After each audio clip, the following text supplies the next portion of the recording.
Russia पूरे Europe का सबसे अमीर और ताकतवर देश बन चुका है। 24 फरवरी 2022 रशिया के सुप्रीम लीडर व्लादिमीर पुतिन अचानक से एक प्रेस कॉन्फ्रेंस बुलाते हैं और अपने पड़ोसी देश यूक्रेन के खिलाफ जंग का ऐलान कर देते हैं, ये जानते हुए भी कि यूक्रेन नाटो का सदस्य बनने की कोशिश में लगा हुआ है।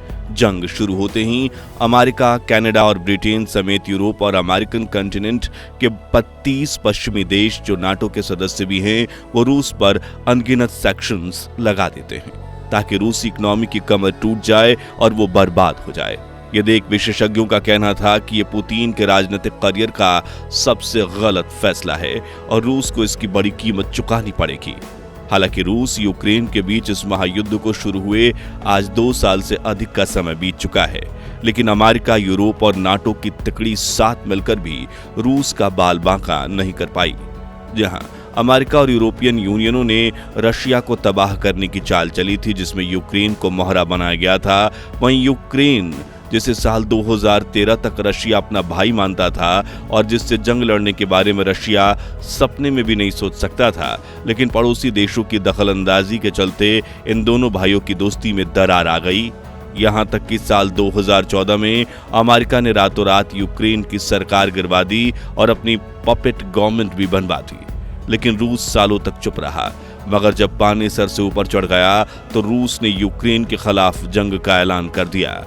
तब अमेरिका और यूरोपियन यूनियन को लगा था कि अब रूस का खेल खत्म हो जाएगा, लेकिन रूस की कमर तोड़ने की कोशिश में ना ही उनकी मिलिट्री ताकत कम आई और ना ही ग्लोबल लेवल पर लगे दर्जनों सैंक्शंस के लंबे लिस्ट, क्योंकि दुनिया के सबसे शक्तिशाली देश की 2024 की सूची में अमेरिका और चीन के बाद रूस तीसरे स्थान पर अपनी जगह बनाए रखा है। वहां की इकोनॉमी बूम कर रही है और सैन्य बल आज भी मजबूती से खड़ा है। लेकिन रूस का सैन्य बल आखिर कितना शक्तिशाली है कि 2 सालों की घातक जंग के बावजूद उनके ताकत में जरा सी भी कमी नहीं आई है।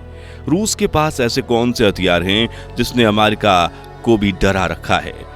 आज के इस वीडियो में यही जानने की कोशिश करेंगे, लेकिन उससे पहले वीडियो को लाइक और चैनल को सब्सक्राइब जरूर कर लीजिए। दोस्तों, सोवियत यूनियन के समय से रूस की सैन्य ताकत हमेशा से अव्वल दर्जे पर रही है, क्योंकि रूस अपने बजट का सबसे बड़ा हिस्सा अपनी मिलिट्री यानी रशियन आर्म्ड फोर्सेस में इन्वेस्ट करता है और पिछले 5 दशकों में रूस ने अपने हथियारों के जखीरे को इतना बड़ा और शक्तिशाली बना लिया है कि 2 सालों से अकेले जंग लड़ने के बावजूद रूसी सेना टस से मस नहीं हुई है और इसी जखीरे में छुपे हुए हैं कुछ ऐसे खतरनाक हथियार जिनसे अमेरिका भी डरता है। इसलिए उसने रूस और यूक्रेन जैसे 2 भाइयों में लड़ाई करवा दी, लेकिन खुद रूस के सामने जंग नहीं छेड़ पाया।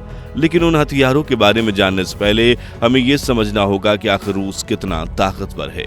दोस्तों, आज रूस के पास 11.5 लाख एक्टिव मिलिट्री पर्सनल्स हैं, जिसे सन 2030 तक बढ़ाकर 20 लाख तक ले जाने का टारगेट है।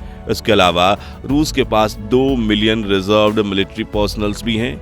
रूसी सेना 3 भागों में बटी है, ग्राउंड फोर्स, नेवी और एयर फोर्स। इसके अलावा 2 इंडिपेंडेंट फोर्सेस भी हैं, स्ट्रेटेजिक रॉकेट फोर्सेस और एयरबोर्न फोर्स। वहीं रूस ने 2013 में स्पेशल ऑपरेशन फोर्सेस की जंगी टुकड़ी भी बनाई थी, जिसके सैनिक इतने घातक हैं कि अगर उन्हें कोई कॉन्ट्रैक्ट मिल जाए तो वो उस काम को पूरा किए बिना चैन से नहीं बैठते। सबसे पहले बात करें रूस की जमीनी सेना के हथियारों के जखीरे की, तो रूस के पास दुनिया के सबसे ज्यादा यानी करीब 6000 न्यूक्लियर हथियार हैं, जो सिर्फ 10 मिनट में पूरी दुनिया को तबाह करने की ताकत रखते हैं। और रूस के जिस न्यूक्लियर हथियार को देख अमेरिका भी पानी पानी हो जाता है, उसका नाम है जार एटम बॉम्ब। 70 के दशक में जब अमेरिका और सोवियत संघ के बीच कोल्ड वॉर चल रही थी, तभी साल 1961 में रूसी वैज्ञानिकों ने इस बम को बनाया था।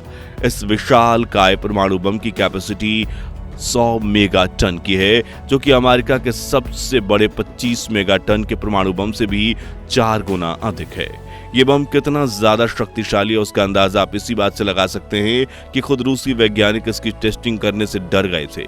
इसलिए अक्टूबर 1961 में उन्होंने आधी कैपेसिटी यानी 50 मेगा टन के जार परमाणु बम की टेस्टिंग की थी, और वो भी अमेरिका द्वारा हिरोशिमा पर गिराए गए एटम बम से 3800 गुना ज्यादा शक्तिशाली था। और जब ये ब्लास्ट हुआ तो धमाके की जगह 700 मील दूर घरों की खिड़कियां टूटकर बिखर गई थीं। इसके अलावा रूस के जमीनी हथियारों में फ्लीट में लाखों machine guns, snipers, missile launchers, hand grenades, बख्तरबंद गाड़ियां और ऑटोमेटिक कैनन शामिल है।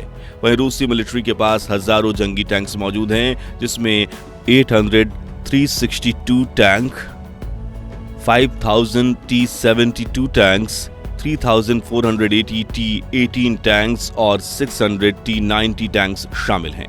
वहीं रूसी सेना के बाद आर्टिफिशियल इंटेलिजेंस से लैस यूरान 9 और यूरान 14 जैसे बड़े जंगी वाहन भी हैं, जिन्हें रूसी सेना कंट्रोल रूम में बैठकर ऑपरेट कर सकती है।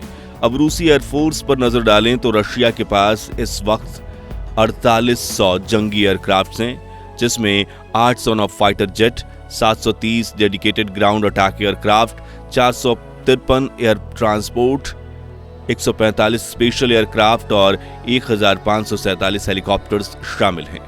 इसके अलावा रूस के पास मिग और सुखोई क्लास के सुपर एडवांस फाइटर जेट्स की बड़ी फ्लीट है, जो आर्टिफिशियल तकनीक से लैस हैं, और ये फाइटर जेट्स दुश्मन देशों के रडार में भी नहीं आते, यानी ये चुपके से दुश्मन देश में घुसकर बमों की बारिश कर सकते हैं। इसके अलावा रूसी एयरफोर्स के पास आसमान से हमला करने के लिए laser bomb, air to air missiles, air to surface missile, nuclear missiles और लॉन्ग रेंज बैलिस्टिक मिसाइल्स भी हैं, और ये सभी रूस के फाइटर जेट्स पर फिट हो जाती हैं, जिनमें से अमेरिका, नाटो और यूरोपियन यूनियन के पसीने छुड़ाने वाला हथियार है किंजल हाइपरसोनिक मिसाइल, जो आवाज की गति से भी 5 गुना तेज यानी 6000 किलोमीटर प्रति सेकंड की रफ्तार से हमला कर सकती है। इसकी रेंज 2000 किलोमीटर है। किजल मिसाइल विस्फोट से तबाही तो मचती है, इसके अलावा ये 500 किलो टन का परमाणु बम भी गिरा सकती है, जो कि हिरोशिमा पर गिराए गए परमाणु बम से 33 गुना ज्यादा शक्तिशाली है। रूसी एयरफोर्स ने अपने मियोकान MiG-31 फाइटर पर इस मिसाइल को माउंट करके रखा है, जो इसे लेकर तेज रफ्तार से दुश्मन के इलाके में घुस सकता है और मिसाइल फेंक कर पलक झपकते ही वापस लौट सकता है। कुल मिलाकर रूस की एयरफोर्स का मुकाबला करना अमेरिका और नाटो के लिए टेढ़ी खीर साबित हो सकता है। आखिर में रूसी नेवी फोर्स की ताकत पर नजर डालें तो इस वक्त रशिया के पास 1,60,000 एक्टिव नेवी ऑफिसर्स के साथ 307 जंगी जहाज हैं। साथ ही रूसी नेवी के बेड़े में 5 destroyer, 11 frigate, 85 corvette, 64 submarine, 55 petrol vehicles और 48 माइन वारफेयर शिप्स मौजूद हैं। हालांकि रूस की नेवी फ्लीट के 2 ताकतवर वाहनों से अमेरिका और यूरोप तो छोड़िए, चीन भी खौफ खाता है। पहला है ब्लोगोरोड न्यूक्लियर सबमरीन, जो दुनिया की सबसे लंबी पनडुब्बी है। 604 फीट लंबी ब्लोरोड सबमरीन में रूस ने न्यूक्लियर बम से लैस 6 टारपीडो लगाए हैं।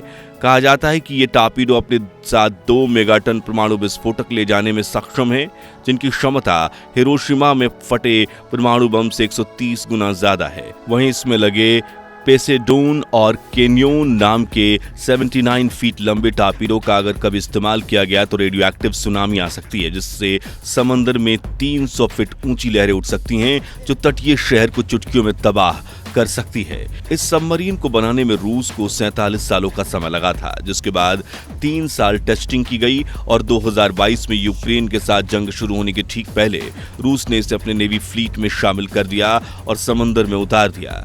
इसके अलावा रूस के पास दुनिया की सबसे बड़ी सबमरीन फ्लीट मौजूद है, जिसमें 3 अकूला क्लास न्यूक्लियर सबमरीन है, 22 एडवांस क्लास असॉल्ट सबमरीन है और 12 बैलिस्टिक सबमरीन है। दूसरा है एडमिरल कुजनेत्सोव एयरक्राफ्ट करियर। समंदर पर तैरने वाले इस हवाई अड्डे का वजन लगभग 40,000 टन है और यह एक बार में 40 प्लेन्स को ले जाने की क्षमता रखता है। यह करियर पिछले 35 से 40 सालों से रूसी नेवी की शान बना हुआ है और इसमें लड़ाकू जहाजों के साथ हजारों सैनिक भी 24 घंटे 365 दिन मौजूद रहते हैं, जिन्हें रूस कभी भी लड़ाई के लिए भेज सकता है। इसलिए रूस की नेवी फ्लीट को दुनिया का सबसे घातक नेवी का दर्जा दिया गया है। कुल मिलाकर रूस की जमीनी सेना, आसमानी सेना और समुद्री सेना तीनों साथ मिलकर रशियन आर्म्ड फोर्स को इतना ज्यादा शक्तिशाली बना देती हैं कि रूस के साथ अमेरिका और नाटो जैसी महाशक्तियां भी डायरेक्ट पंगा नहीं लेना चाहती। वहीं अपने खनिज, पेट्रोलियम प्रोडक्ट्स और गेहूं जैसे जरूरी प्रोडक्ट्स की बदौलत रूस आर्थिक रूप से भी जंग के मैदान में काफी मजबूत होता जा रहा है। तो दोस्तों, अब तो आपको यकीन हो गया होगा कि आखिर क्यों अमेरिका, यूरोपियन यूनियन और नाटो भी रूस और उसकी सेना के नाम पर ही खौफ खाते हैं और रूस के सामने फ्रंट पर आकर लड़ाई करने से दूर भागते हैं। तो रूस यूक्रेन की जंग में इन विदेशी देशों की क्या भूमिका है और रूस की सैन्य ताकत को लेकर आपकी राय क्या है, कमेंट में बताइए। अगर ये वीडियो अच्छा लगा हो तो इसे लाइक और शेयर करके हमें सपोर्ट करें और ऐसी ही दिलचस्प खबरों के लिए इस चैनल को सब्सक्राइब करके पास वाली घंटी जरूर बजा दीजिए। जय हिंद, जय भारत।